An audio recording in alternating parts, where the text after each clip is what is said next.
समाज के अंदर भी जब हम व्यवहार करते हैं तो हम देखते हैं कि हम शिष्टाचार की परिधि को पार कर जाते हैं, हम असामाजिक बन जाते हैं। क्योंकि असामाजिक व्यक्ति वह समाज के अंदर दुत्कारा जाता है।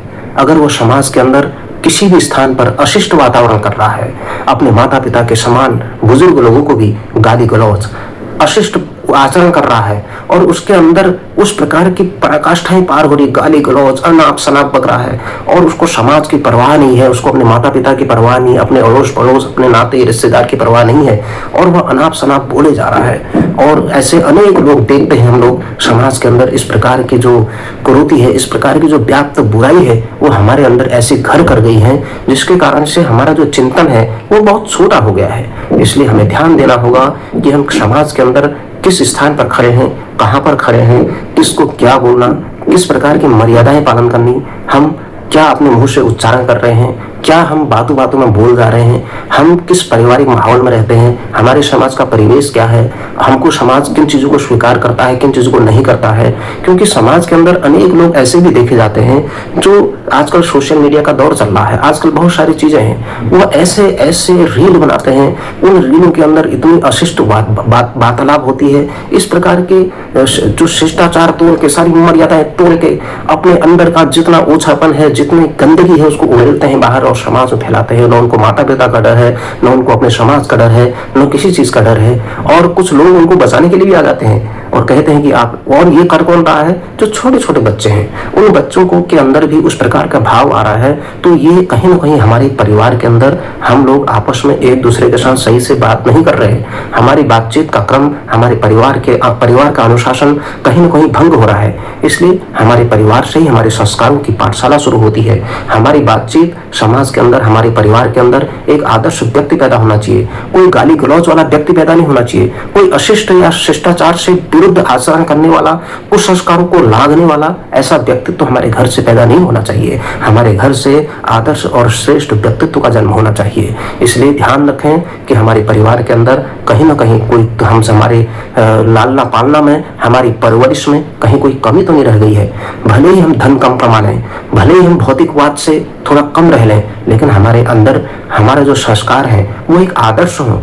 एक हमारे संस्कारों की जो बातचीत अगर कहीं पर होगी तो वो संस्कार ही देखे जाते हैं। इसलिए चरित्र निर्माण, आदर्श बातचीत, सामाजिक बातचीत, असामाजिक नहीं, अराजक नहीं, कोई भी इस प्रकार के चीजें नहीं जिसके कारण बाद में हमको पछतावा हो।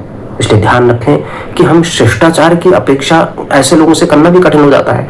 वो न उम्र देखेंगे, न किसी का लिहाज करेंगे, न कुछ करेंगे। इसलिए हमें ध्यान देना होगा कि विपरीत आचरण, विपरीत प्रतिक्रिया, ये कहीं ना कहीं हमारे व्यक्तित्व को नुकसान पहुंचाती है। हमारे आने वाले समय के लिए हमारी जो ग्रोथ होनी होती है, यानी हमारी प्रगति होनी होती है, वो भी रोक देता है। इसलिए ऐसे लोग ध्यान दें कि कहीं ना कहीं हम अपने संस्कारों का गलत प्रदर्शन समाज के अंदर न करें। हमेशा अपनी बुद्धि का द्वार खोले रखें, उसको बंद न करें।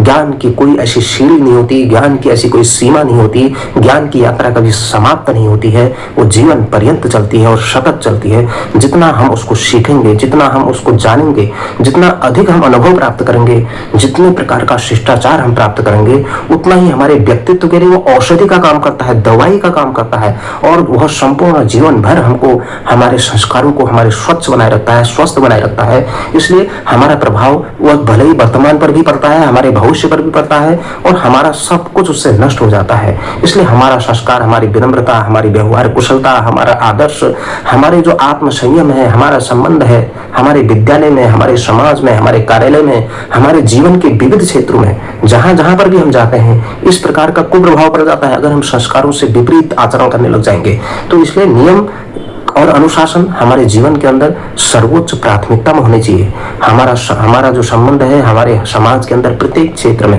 एक आदर्श और उत्कृष्ट होने चाहिए। इसलिए हम अपने प्रति कठोर रहें लेकिन समाज के प्रति विनम्र रहें। और हम लोग सबसे पहले जिस समाज के अंदर हम खाते हैं, रहते हैं, और वायु लेते हैं, हम अनेक प्रकार के भोगों का उपयोग करते हैं, उस समाज के प्रति श्रद्धा रखें। और अपने परिवार में बड़े हों चाहे समाज के अंदर कोई भी हमसे बड़ा व्यक्ति है या छोटा है, उन सबको, बड़ों को उनके साथ श्रद्धा रखें और छोटों के साथ स्नेह करें। अपने साथ के लोगों के साथ एक परस्पर आत्मीयता के साथ, परस्पर स्नेह के साथ रहें, तभी हमारे संस्कारों को एक गति मिलेगी। नहीं तो हम शिष्टाचार की सारी मर्यादाएं अगर लांघ जाएंगे तो समाज आपको अनैतिक बताएगा, समाज आपको असामाजिक कहेगा, समाज आपको अराजक कहेगा।